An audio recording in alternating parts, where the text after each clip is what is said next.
Alhamdulillah, Kang Haji sudah ready ya, sobat sekalian. Mari kita dengarkan dan simak kajian subuh ini. Semoga apa-apa yang kita peroleh di pagi ini kita dapat mengamalkannya dan tentunya beristiqomah menjalankan perintahnya. Pada Kang Haji kami persilahkan.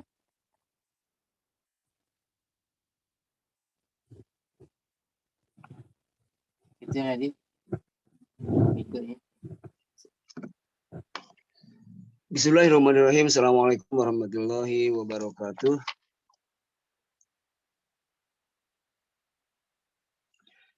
Alhamdulillahirabbil alamin. La ilaha illallah wahdahu la syarikalah lahul mulku wa lahul hamdu wa huwa ala kulli syai'in qadir. Asyhadu an la ilaha illallah asyhadu anna Muhammadan abduhu wa rasuluhu la nabiyya ba'da. Alhamdulillah, sahabat-sahabat donat yang dirahmati Allah Subhanahu wa taala, tentunya tiada kata terindah selain syukur kita kepada Allah Subhanahu wa taala yang mana sampai pada pagi hari ini kita masih diberikan suatu kenikmatan yang tiada taranya, yaitu nikmat iman, Islam, juga kesehatan serta kesempatan sehingga bisa berkumpul di dunia maya ini yang insya Allah memberikan keberkahan buat kita semua karena kita pakai waktunya untuk hal yang bermanfaat, yaitu beribadah, thalabul ilmi, berbagi inspirasi, dan juga tentunya sama-sama saling mendoakan kebaikan sehingga kita menjadi orang-orang yang berbuat baik. Salat serta salam senantiasa kita sampaikan dan curahkan kepada Nabi Muhammad SAW sebagai panutan kita, dan tidak ada yang kita patut contoh dalam ibadah kecuali contoh dari beliau sesuai dengan hadis yang harus kita pelajari, kita laksanakan, dan juga tentunya harus betul-betul menjadi suatu keinginan buat kita pribadi dan semuanya, bahwasanya tidak ada yang bisa kita pelajari untuk mencontoh Rasul kecuali mempelajari Al-Quran dan hadis. Sahabat sekalian, mungkin tema ini masih yang kemarin, yaitu temanya tentang kegiatan atau amalan-amalan di bulan Ramadan. Dan walaupun saya yakin teman-teman sudah tahu, bisa dihitung lah apa sih Ramadan sih, maksudnya kegiatan apa sih gitu kan. Umang bah aman bah KCM. Alhamdulillah Haji aman, ready insyaallah hari ini siap tempur. Ramadan pasti identik dengan ibadah saum. Udah kemarin kita bahas. Nah, namun dengan bahasan itu semoga kita bukan hanya melaksanakan ibadah saum yang hanya rutinitas setahun sekali dilaksanakan selama sebulan penuh gitu kan. Dilaksanakan mendapatkan pahala, kalau tidak ya berdosa, dan dosanya pun lumayan besar gitu. Tapi bukan hanya itu saja, tapi ada sesuatu yang memang berilmu, berisi. Oh iya, ini atas dasar iman. Sehingga Allah memanggilnya dengan kata-kata ya ayyuhalladzina amanu, hai orang-orang yang beriman. Nah, yang kedua adalah tentu yang disebut dengan qiyam Ramadan, ya, yaitu sholat bulan Ramadan, atau biasa disebut dengan kalau kita taraweh gitu kan. Nah, taraweh ini kalau kita lihat atau baca dari riwayat-riwayat itu kan, Rasulullah SAW itu menjadikan taraweh gitu kan hal yang dia lakukan dengan berbagai macam cara ya. Ada yang ketika Rasulullah itu melakukan qiyamul Ramadan hanya 3 kali berjamaah misalkan ya. Terus juga beliau menyampaikan juga dalam sebuah riwayat bahwasanya barang siapa yang sholat qiyamul lail atau qiyam Ramadan atau taraweh, yaitu bersama imam ya sampai beres gitu kan, dituliskan untuknya sebagai orang yang melakukan seperti sholat semalaman, semalam suntuk. Ini menunjukkan bahwasanya begitu besar manfaat pahala dari sebuah tarawih atau qiyam Ramadan. Tarawih kalau orang Sunda suka diplesetkan apa? Tasawareh. Tasawareh kenapa? Ya itu tadi awal-awal semangat gitu kan. Berikutnya ya melempem biasa. Atau kadang-kadang berapa rakaat nih? 2, 3, oh lumayan lama. Akhirnya cuman berapa rakaat langsung pulang. Ya ini kan dari orang Sunda memang jago plesetan ya. Nah, namun yang kita harus pahami bahwasanya ibadah ini bukan hanya sebatas ibadah sholat malam seperti biasa, kalau di hari-hari biasa. Kan qiyam Ramadan itu sebagai pengganti satu qiyamul lail atau juga disebut dengan tahajud. Lanjut. 30 detik. Angkat lutut berlari. Naon, Mbah? Iklan lewat Iklan lewat. Lumayan, Mbah, udah dapat iklan nih.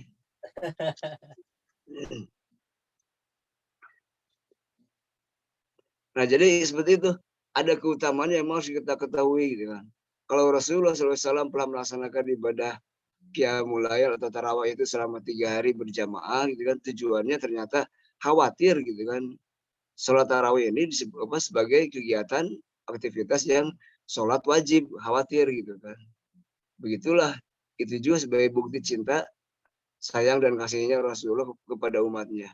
Makanya Rasulullah cuman 3 malam saja karena beliau khawatir diwajibkan atas umatnya.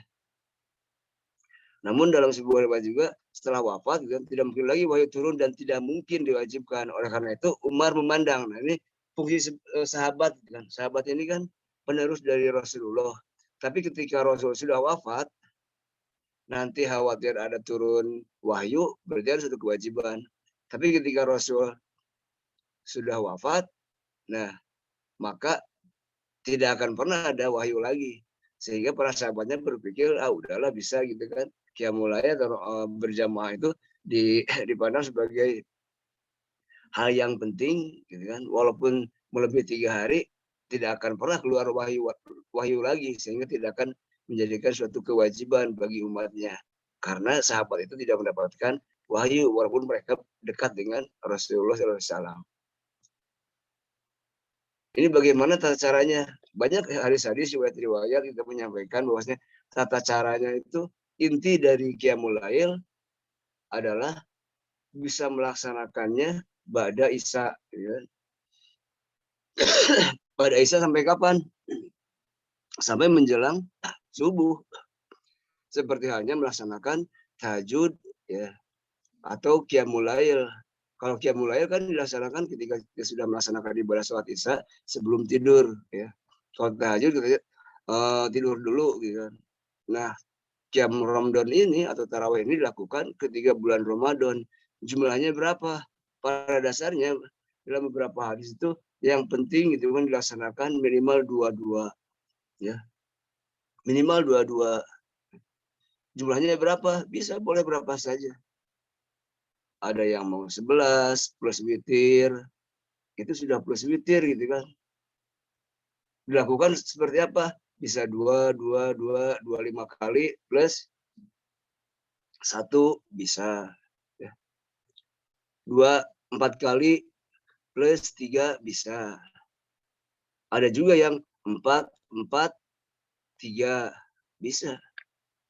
Nah semua ini ada riwayatnya dan semua ini mudah-mudahan menjadi pengetahuan kita. Jikalau kita dalam perjalanan, kita mampir di masjid pas waktu sholat isya dan ikut bareng tarawih, di situ ada yang sholat 4, 3, jangan kaget. Nah, enggak, emang ada. Atau lagi perjalanan lagi, kita satu tempat masjid dilaksanakan 2, 2, 2, 2, 1, ada. Jadi kita tidak merasa paling benar ketika ada suatu hal yang berbeda dalam ibadah. Kenapa? Karena semua ada. Ya. Ada dalilnya. Begitupun bagi mereka yang suka melaksanakan ibadah qiyam Ramadannya yaitu 2221 atau 24 kali tambah 3. 4, 4, 3 ada seperti gitu. Bahkan kita diperbolehkan juga tak terhingga gitu ya. yaitu dengan cara yang penting dilaksanakan sebanyak 2 rakaat salam gitu kan, itu diperbolehkan. Ada beberapa hadis yang coba kita bahas ya. Jadi jumlah rakaat qiyamul lail gitu kan. Disunahkan tidak melebihi 11 rakaat karena itu yang dipilih oleh Nabi Shallallahu Alaihi Wasallam untuk dirinya dan itu yang paling utama. Hal tersebut sebagaimana dalam hadis Aisyah. Kenapa Aisyah ini kuat ya hadisnya? Kenapa kuat? Ya? Karena beliau selalu mendampingi gitu kan, sampai mendampingi tidur gitu. Jadi lebih kuat. Kata Aisyah apa? Masna 2 rakaat gitu kan. Jadi ini menjadikan sebuah hadis pegangan buat kita semua ya. Saya kebacakan artinya, Rasulullah SAW tidak pernah lebih dari 11 rakaat baik di bulan Ramadan maupun di bulan lain. Beliau sholat 4 jangan kamu tanya tentang bagus dan panjangnya. Kemudian beliau salat 4 jangan kamu tanya tentang bagus dan panjangnya. Kemudian beliau salat 3. Ini adalah pegangan bagi mereka yang melaksanakan ibadah qiyamul lail atau qiyam rondom, yaitu 4-4-3. Tapi jumlahnya 11. Dan ini hadis riwayat Bukhari dan Muslim. Kan kita suka bertanya, berapa lama sih panjangnya atau waktunya gitu kan. Dalam sebuah riwayat juga kita pernah tahu bahwasanya Rasul tuh sampai kakinya bengkak-bengkak. Kenapa? Ya karena saking lamanya ya. Jadi saking lamanya dalam setiap rakaat melakukan atau membaca surat-surat setelah Al-Fatihah. Kita juga kadang-kadang bengkak sih. Tapi bengkaknya mata, kebanyakan tidur kayaknya. Ini menjadi pegangan gitu kan. Nah, hadis ini dijelaskan mutlak tidak memberikan batasan jumlah ya. Jadi tidak memberikan batasan jumlah. Adapun hadis Aisyah di atas tidak dapat mengkhususkan keumuman hadis ini karena beberapa alasan. Yang pertama, hadis Aisyah itu menceritakan tentang perbuatan Nabi Shallallahu Alaihi Wasallam. Sedangkan perbuatan tidak bisa mengkhususkan sabda Nabi Shallallahu Alaihi Wasallam sebagaimana disebutkan dalam kitab usul fikih. Nah ini harus belajar lagi lah ya lebih dalam. Tapi nanti bisa belajar sama Ustadz Felian, sama Ustadz Deden, gitu kan, Ustadz Marjan. Dia insya Allah expert lah di dunia itu di usul fikih. Ya. Yang kedua, Nabi Muhammad SAW tidak memerintahkan agar salat malam hanya sebatas rakaat saja, hanya 11 rakaat saja. Jadi tidak ada khusus gitu kan, tidak memerintahkan mungkin lakukan 11 rakaat, tidak ternyata Rasulullah itu. Namun sebatas perbuatan beliau, sedangkan semata-mata perbuatan hanya menghasilkan hukum sunnah. Inilah kita harus bisa membedakan mana ucapan Rasul, mana perbuatan Rasul. Sehingga kalau ucapan itu harus kita contoh laksanakan. Kalau perbuatan itu bisa kita laksanakan juga tidak gitu kan. Tapi ini menjadikan sebuah ilmu buat kita. Bahwasanya yang berbicara adalah Aisyah sebagai istri Nabi. Oh ternyata Aisyah melihat Rasulullah melakukan sholat 11 rakaat. Bisa 4-4-3 gitu kan. Ada juga yang 2-2. Tapi tidak bicara. Misalkan Rasulullah mengatakan kamu harus melakukan ibadah qiyam rondon sebanyak 11. Kalau seperti itu berarti itu sudah menjadi perintah. Nah berarti yang harus kita lakukan. Tapi karena tidak ada, jadi tidak ada sebuah batasan bahwasanya harus 11. Tapi 11 ini menjadi hal yang utama. Karena Rasulullah SAW melakukannya. Seperti itu ya. Makanya jangan kaget kalau ada saudara-saudara kita yang sholatnya ada yang 23, ada yang 40, ada yang 43 gitu kan. Lebih dari itu. Bahkan di Saudi pun gitu kan bisa 2 gelombang, ada yang 11, ada yang 23. Ini menunjukkan bahwasanya dua-duanya boleh ya. Yang tidak boleh itu apa? yang tidak sholat tentunya. Yang ingin saya sampaikan di sini kenapa gitu kan? Kita bahas agar kita paham ketika ada ilmunya sehingga kita yang biasa sholat 11 rakaat melihat orang lain 23 tidak menyalahkan. Yang 23 melihat orang lain yang melaksanakan ibadah sholatnya 11 tidak menganggap malas jadi 11 rakaat seperti tuh paling ini ibadah. Tidak gitu kan. Kenapa?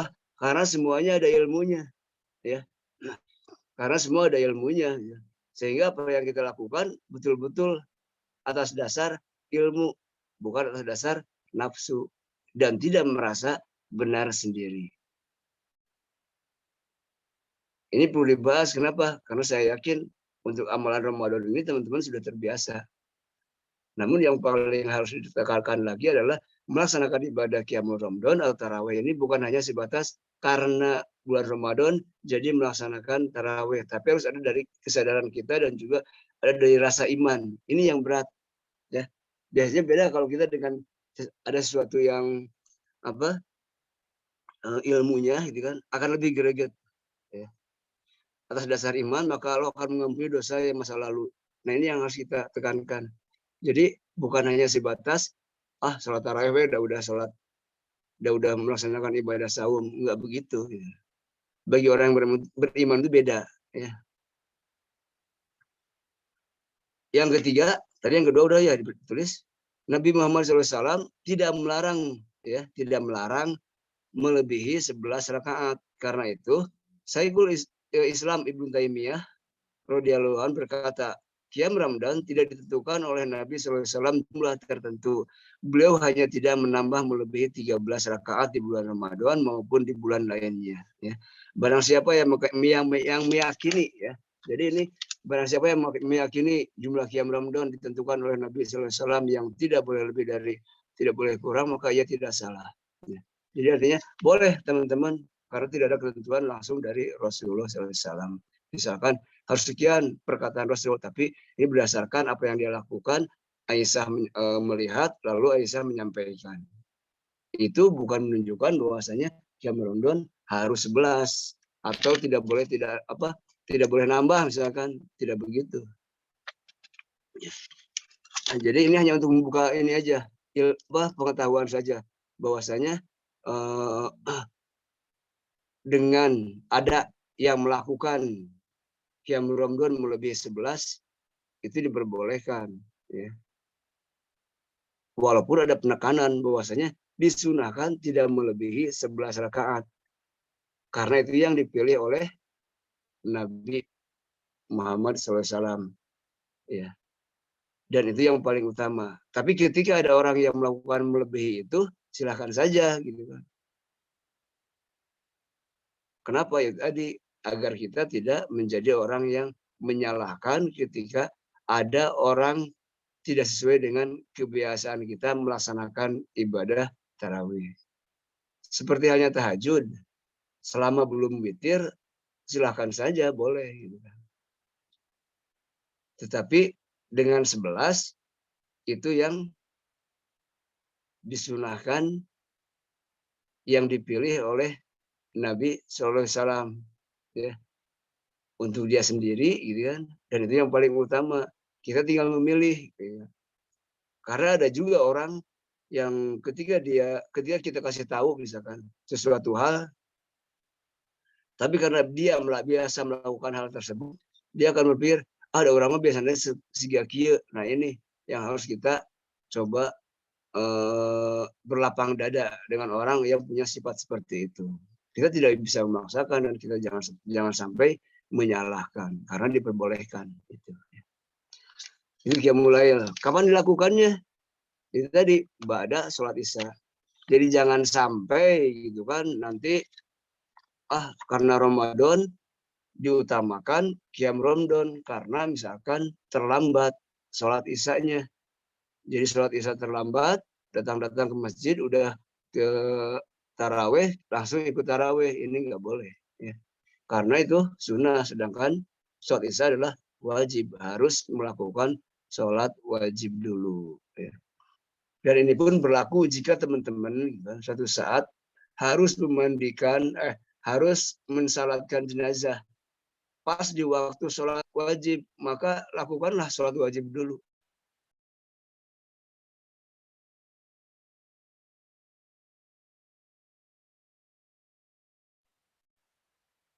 Maka lakukan sholat wajib dulu, baru sholat jenazah. Jadi jangan sampai sudah adzan, sholat jenazah dulu, baru sholat wajib. Nah, tidak begitu. Nah, ini qiyam Ramadan. Ya. Berikutnya, apa yang dilakukan? Yaitu tadarus Al-Quran. Al-Quran ini menjadikan sebuah pegangan buat kita dan harus menjadi sebuah pegangan. Harus menjadi pegangan, dan juga insya Allah ketika kita menjadikan Al-Quran pegangan, maka itulah cara kita bisa hidup aman dan nyaman. Membaca Al-Quran adalah ibadah yang agung dan zikir yang paling utama. Makanya ini kalau misalkan teman-teman yang pernah melaksanakan ibadah umroh dan haji, biasanya tuh kalau lagi tawaf ya, dan dia biasanya melakukannya kalau tawaf sunnah gitu kan, atau juga lagi sa'i gitu kan. Karena inti dari ibadah umroh dan haji itu adalah berzikir ya. Tidak ada doa-doa khusus yang memang diwajibkan, tidak ada. Bahkan kebanyakan zikir, mengingat kepada Allah Subhanahu wa taala. Dan zikir yang paling utama adalah membaca Al-Quran. Makanya kita suka melihat tuh, saya itu lagi pegang Al-Quran kecil sambil jalan baca Quran. Ini menunjukkan bahwasanya membaca Al-Quran adalah zikir yang paling utama. Dan yang paling dahsyatnya lagi adalah Al-Quran, dia akan menjadikan syafaat bagi kita ketika di hari kiamat nanti. Ketika orang-orang yang kita cintai, kita sayangi, dan mereka juga yang mencintai kita dan menyayangi kita, acuh tak acuh di sana gitu kan. Anak kita juga lupa orang tuanya, orang tua lupa anaknya, anak juga lupa orang tuanya, dan lain-lain sebagainya, yang tadinya di dunia ini seorang sahabat begitu peduli gitu kan.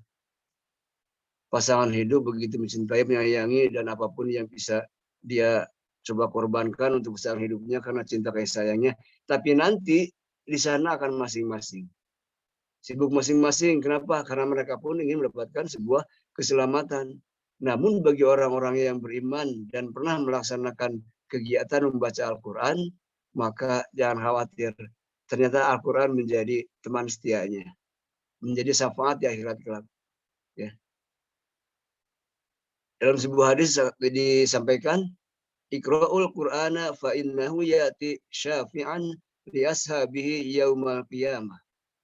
Bacalah Al-Quran, sesungguhnya ia akan datang memberikan syafaat kepada pembacanya pada hari kiamat. Dahsyat kan?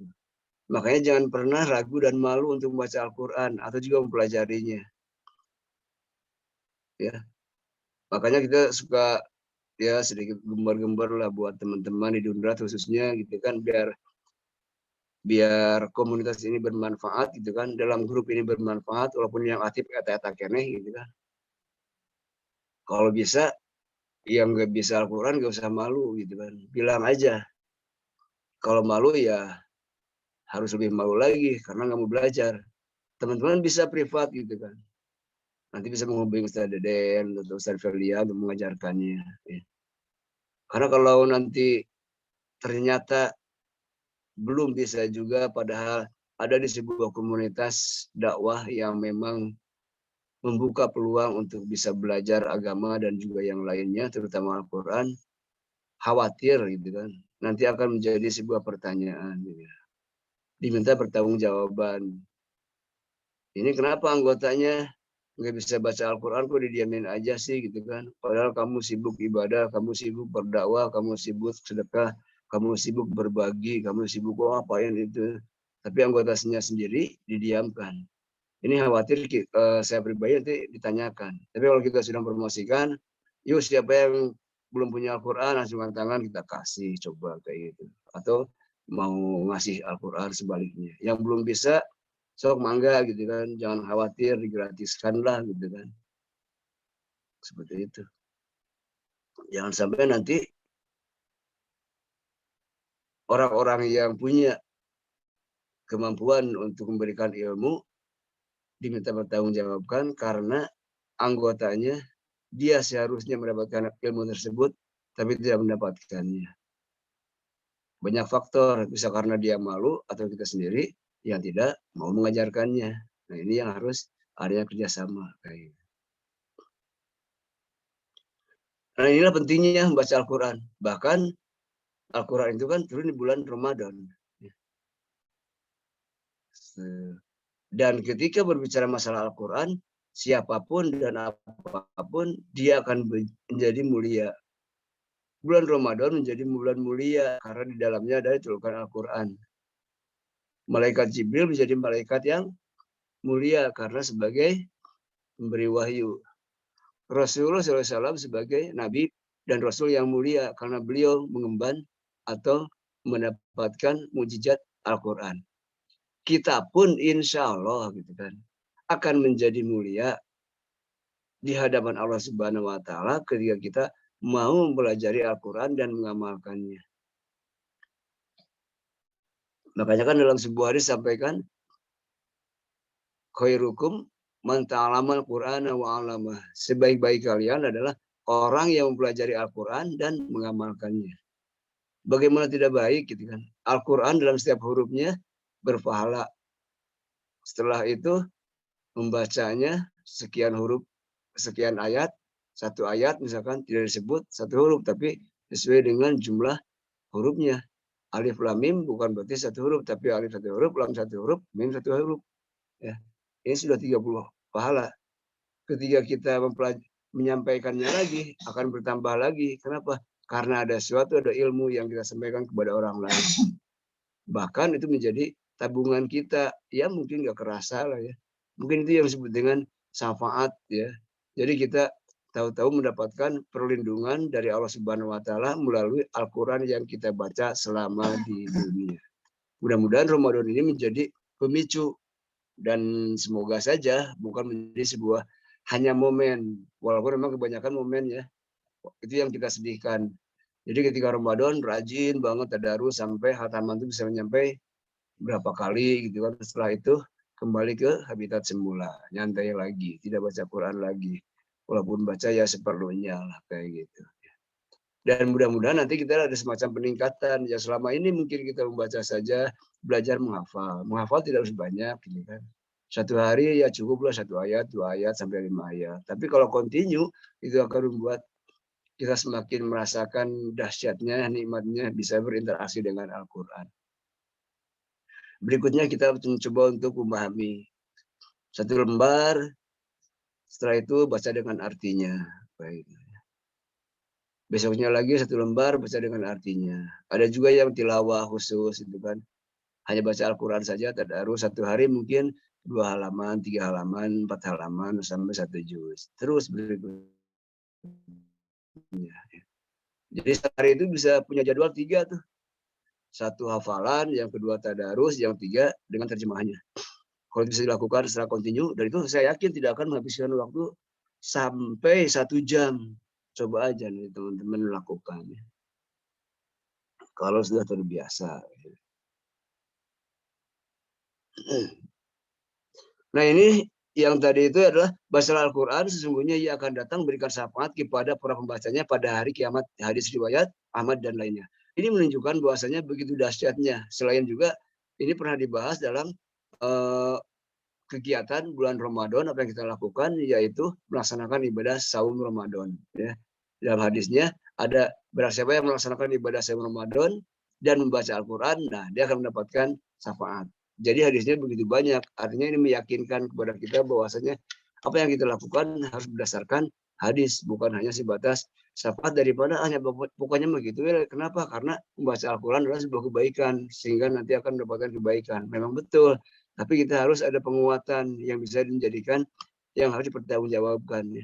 Sehingga apa yang kita bicarakan memang ada berdasarkan data, ya, bukan hanya bicara. Itu yang penting.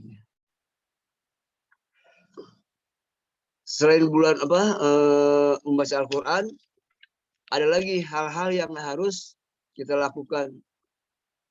Ini udah menjadi kebiasaan teman-teman Dundrat lah ya, yaitu memperbanyak sodako. Judulnya aja memperbanyak sodako, berarti ini teman-teman kan sudah biasa sodako, berarti sekarang harus memperbanyak lagi.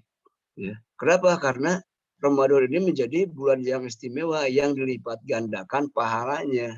Artinya tidak harus punya kegiatan, aktivitas, ibadah yang memang spesial, berbeda dari hari-hari biasa. Salah satunya aja memperbanyak sodako. Ada dalam hadis Ibnu Abbas yang telah disebutkan, Rasulullah SAW adalah orang yang paling dermawan. Dan beliau bertambah kedermawanannya di bulan Ramadan. Nah inilah. Ya.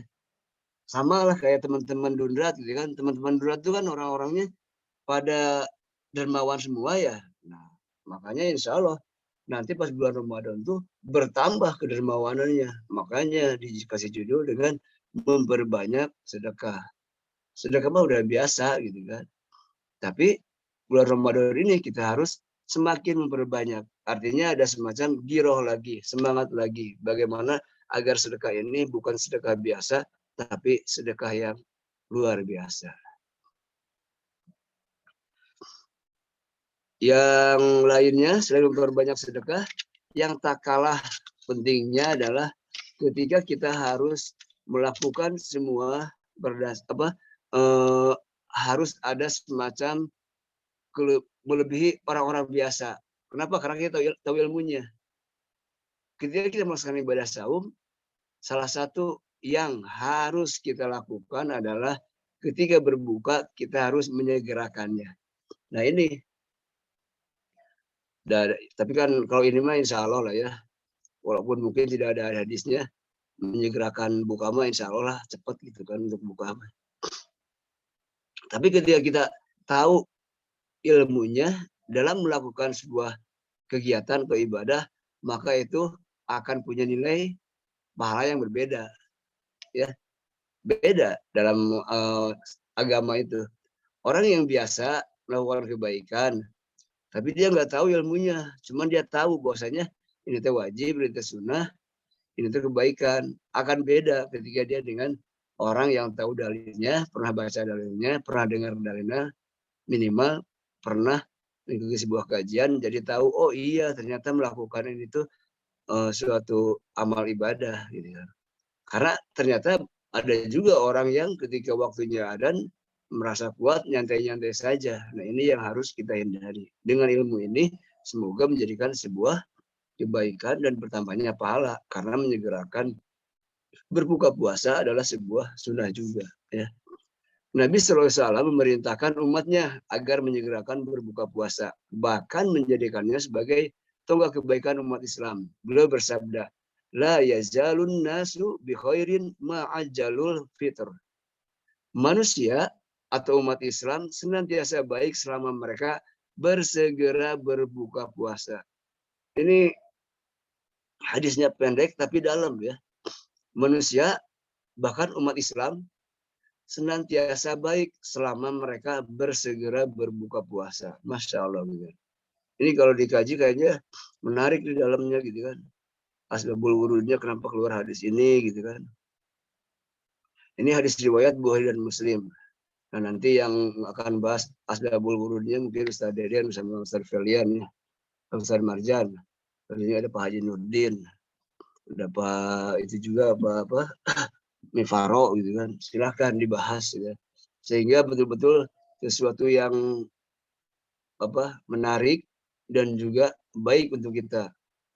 Berbuka, mempercepat atau menyegerakan berbuka itu berarti suatu kebaikan dan juga tentunya memberikan kenikmatan karena segera kita berbuka ya. Tapi jangan bukan mempercepat ya. Kalau mempercepat itu berarti sebelum maghrib udah buka, itu mempercepat. Tapi ini menyegerakan ya.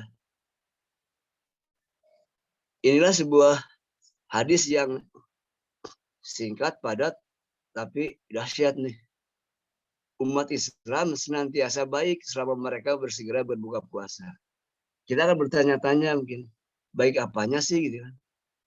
Kenapa hanya kadang-kadang karena kita berpikirnya logika gitu kan, tidak dari hikmah. Tapi walaupun secara logika baik, kenapa? Karena kita yang tadinya lapar bisa menjadi kenyang walaupun hanya dengan seteguk air dan juga beberapa kurma serta beberapa gorengan ya itu katanya. Inilah menunjukkan bahwasanya kalau kita melakukan kebaikan dengan ilmunya, maka ada nilai plus yang memang buat pelakunya mendapatkan pahala. Ya. Pahala karena menyegerakan, bukan karena kelaparan gitu kan, tapi karena memang ini loh yang dicontohkan oleh Rasul. Dan ini akan berdampak menjadi sebuah kebaikan. Ya. Nanti dirasakan oleh siapa? Ya orang-orang melakukannya dengan penuh keimanan. Bukan oleh yang menyegerakan karena nafsu pengen segera makan yang dari pagi, siang, sore sudah dikumpulkan untuk berbuka. Itu pun akan beda lagi kayak gitu ya. Dalam sebuah hadis disampaikan yang artinya agama ini senantiasa menang selama manusia bersegera berbuka. Wah, mantap ini coba lihat. Agama ini senantiasa menang selama manusia bersegera berbuka. Karena Yahudi dan Nasrani mengakhir-akhirkan berbuka puasa. Hadis riwayat Abu Daud dan Ibnu Majah. Ternyata ini salah satu alasan. Kenapa? Insya Allah orang Islam, orang yang beriman, dia akan menjadi orang yang menang selama dia menyegerakan berbuka puasa. Ternyata orang kafir, mereka mengakhir-akhirkan berbuka puasa. Inilah yang harus menjadi pembeda bagi orang beriman atau umat muslim. Karena ternyata Yahudi dan Nasrani pun mereka melakukan ibadah saum, namun berbeda cara melakukannya.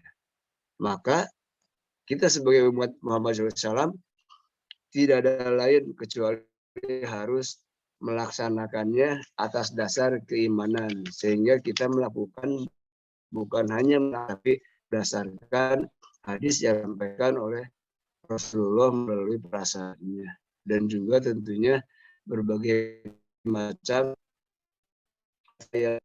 Jadi tidak, sehingga kita melakukan itu berilmu. Jadi ketika ada ilmunya, maka kita lakukan selain akan mendapatkan keberkahan kita, keuntungan buat kita, juga berdampak kepada tatanan kehidupan kita. Mungkin kayak sepele gitu kan, menyegerakan ya pastilah menyegerakan, kenapa? Karena udah melapar gitu kan, misalkan. Tapi ketika kita melakukannya berdasarkan ilmu, maka itu akan berdampak beda. Itulah yang harus kita coba gali gitu kan. Sholat bukan hanya sholat, tapi betul-betul kita membutuhkannya, bukan hanya sebatas kewajiban. Kalau kewajiban ya memang wajib juga, tapi mungkin itu kalau level ya masih level dasar lah ya. Jangan sampai kita melakukan suatu aktivitas kegiatan ibadah hanya menggugurkan sebuah kewajiban saja. Ada sih dosa, boleh, bagus, tapi mungkin ini selevel teman-teman itu para aktivis dakwah udah tidak ada di level situ, ya harus lebih tinggi, ya termasuk baca Al-Quran. Aktivis dakwah tuh kalau dia tidak pernah baca Al-Quran, mungkin dia semangat, tapi dia ruhiyahnya akan melempem, ya. Kalau membaca Al-Quran tuh ruhiyahnya akan melempem. Dia bahkan dia juga. Tapi kalau dia, insya Allah, dia punya kekuatan ruhiyah yang berbeda. Itu akan berpengaruh pada keikhlasan dalam melakukan sebuah dakwah. Sehingga akan berdampak kepada yang didakwahinya. Walaupun tetap yang punya hak prinsip bahwasannya yang kita dakwahi paham bisa melaksanakan adalah Allah, ya. Kenapa? Karena memang hanya beliau yang menggenggam hatinya, beliau yang memberikan hidayah gitu. Tapi jika ada orang-orang yang mendapatkan hidayah karena dakwah kita, maka masya Allah itu pahalanya sangat besar sekali. Maka jangan pernah berhenti berdakwah gitu kan. Hanya karena melihat kita belum berdampak hasil dari orang yang kita dakwahi. Nggak jadi masalah. Karena yang paling bahaya adalah bukan dari hasil yang kita sampaikan berdampak sama orang lain. Tetapi yang paling bahaya adalah ketika kita berhenti berdakwah hanya karena belum ada terlihat hasil dari yang kita dakwahi. Itu yang paling bahaya. Kenapa? Ya sendiri memperkuat iman kita atau memperkuat ruh kita, memperkuat jiwa kita. Bahwasanya dimanapun juga kita harus punya nilai sisi-sisi dakwah. Jadi tidak ada alasan bagi orang Islam itu tidak melakukan sebuah dakwah karena banyak cara dalam dakwah, apapun sesuai dengan kemampuan. Nah, inilah sahabat sekalian beberapa yang harus kita pahami yang semoga dengan ilmu ini kita melakukan ibadah Ramadan, kegiatan-kegiatan bulan Ramadan bukan hanya sebatas rutinitas setahun sekali selama sebulan, tapi berdasarkan sebuah keimanan dan juga keyakinan. Sehingga kita menjalankan, maka insya Allah akan menambah sebuah kekuatan baik kita, jiwa kita, pribadi kita, sehingga menimbulkan suatu kebaikan yang hanya bukan untuk pribadi tapi juga orang lain, ya, karena ini adalah sebuah ibadah yang memang ketika beberapa riwayat itu menyampaikan sahabat Rasul itu setelah melakukan ibadah Ramadan 6 bulan sebelum berikutnya dia sudah mempersiapkan lagi untuk Ramadan tahun depan. Begitupun sebelum bulan Ramadan 6 bulan ke belakang itu dia sudah berpikir apa nih yang bisa dilakukan nanti bulan Ramadan, dipersiapkan kira-kira apa nih gitu. Yang mudah-mudahan kita juga sudah punya jadwal-jadwal ya yang bisa menambah nantinya sebuah pahala yang berlipat-lipat karena dilaksanakan pada bulan Ramadan. Sementara itu aja, Bah, mudah-mudahan bermanfaat. Tentu yang benar adalah dari Allah Subhanahu wa taala, yang salah karena memang kekurangan ilmu saya pribadi. Saya pribadi mohon maaf. Terima kasih. Subhanakallahumma rabbana wa bihamdika asyhadu an la ilaha illa anta astaghfiruka wa atubu ilaik. Assalamualaikum warahmatullahi wabarakatuh. Assalamualaikum warahmatullahi wabarakatuh. Terima kasih kepada Kang Haji yang telah memaparkan begitu banyak sekali ilmu pada kita semua ya sahabat sekalian. Semoga apa yang beliau sampaikan kita dapat mengamalkannya dan tentunya selalu istiqomah dalam menjalankan ibadah. Sahabat sekalian, alhamdulillah ini kita sudah di penghujung acara. Kepada Kang Haji untuk sebelum foto berdoa dulu Pak Haji ya, kampung Pak Haji masih di Mekah, insyaallah di doa-doanya dimakbul oleh Allah Subhanahu wa taala di subuh yang berkah ini dan di tempat yang dimuliakan insyaallah.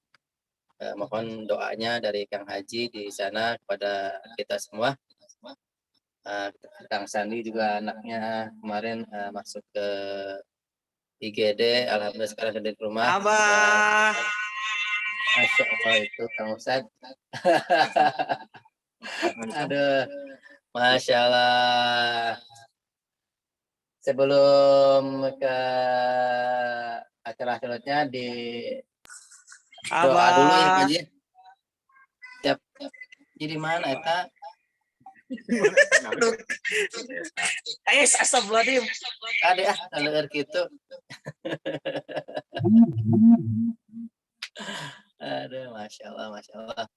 Ya, Pak Haji mangga didoakan heula ya orang-orang sadayana supaya tiasa silaturahim, tiasa silaturahim di Mekah nanti. Tiasa umroh. Amin. Amin. Amin.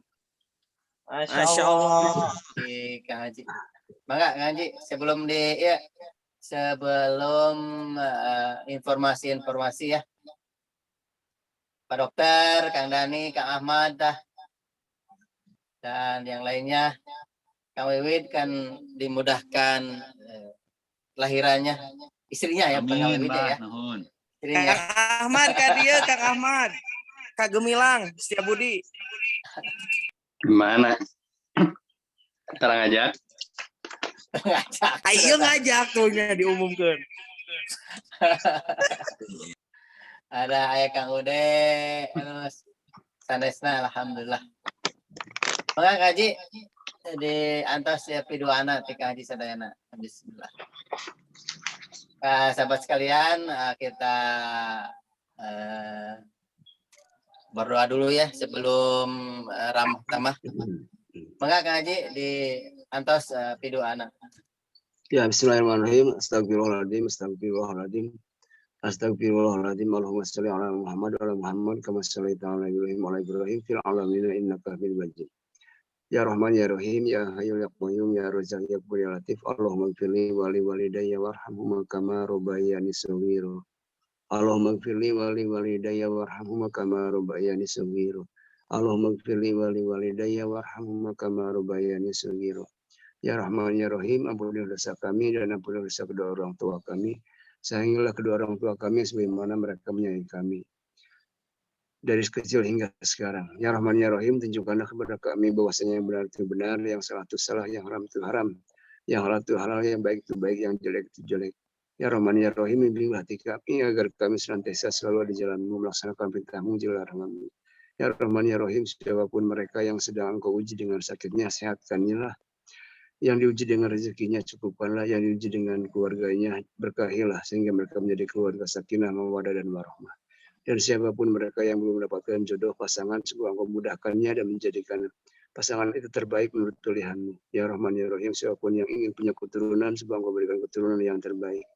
Jadikan mereka orang-orang yang soleh, orang selalu mendekatkan diri kepadamu. Ya Allah, jadikan kami termasuk orang-orang yang selalu bersyukur dan bersyukur tak bersabar atas karunia yang telah engkau berikan.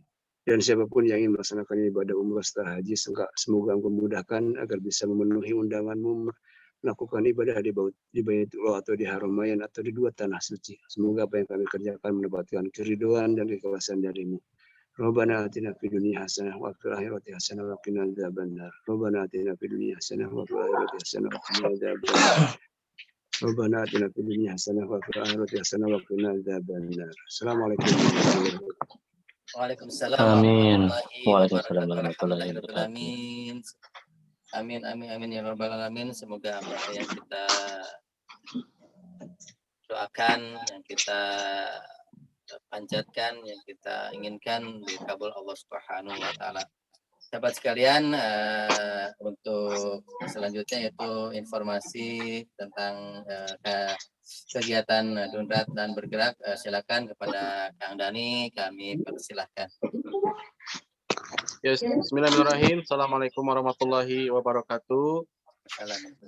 Alhamdulillah hari ini kita silaturahim bersama pesantren Markaz Zuhulul Rasyidin di Jamu ini sama donatur. Dan hari ini sekarang ada kegiatan KCM di mana, Bah? KCM di daerah Kawiwit itu di mana Kawiwit itu? Di Seret. Daerahnya Seret, Bah. Oh di Di mana? Seret. Yang Seret itu di mana? Immanuel. Manuel. Masya Allah, tabarakallah. Dan Kang Dani tahu BIP nggak? tahu. Nah, jauh dari BIP mah Kang Dani. Jangan kumpul di BIP kalau mau ke Seret.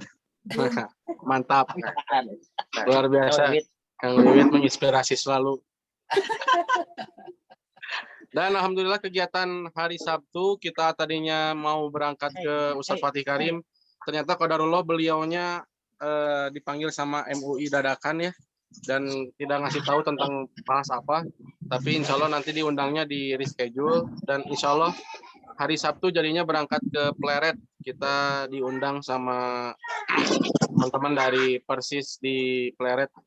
Insya Allah yang mau ikut bareng dari Kolmas kita berangkat jam 9 atau jam setengah 9 aja. Itu Bah mungkin sementara itu dulu saja. Siap. Kegiatannya jadi hari Sabtu ya, bukan hari Jumat ya kita. Oh jadi hari Sabtu ya ke Pleret itu jam 9 atau jam 10-an ya? Ya jam Yalah, 1 acaranya kita dijamu sama santri di sana kurang lebih ada 150 orang ya. Sip. Siap. Kita sambil nyate katanya nanti pulangnya sambil nyate Pleret. Masya Allah. Mantap bahasa Pleret. Alhamdulillah. Sahabat sekalian, mari kita buka videonya, kita foto bareng, kita screenshot bareng ya, sahabat sekalian. Bismillahirrahmanirrahim. Siapkan wajah yang imut, cute untuk di Dunrat. Bismillahirrahmanirrahim. 1, 2, 3, cheese. Oke. Cek ya, sahabat sekalian. Cek. Oke, bagus sekali. Kita Aduh, Beres, Bah? itu barangkalina menonjok, masya Allah. Abah eta bonekana dengan Insyaallah Kang Sandi. Tuyul ya, tuyulan. Nah aja disebut tuyul.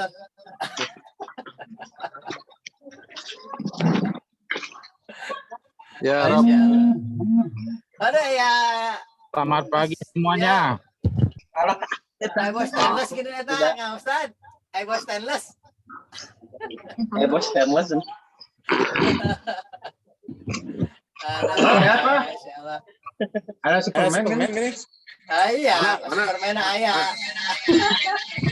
Kang Deana, Bah, Kang Deana mana, Bah? di Excel aja. Kang Dea leungit Jadi tidur. sampai kamar Tunduk, mana? 200.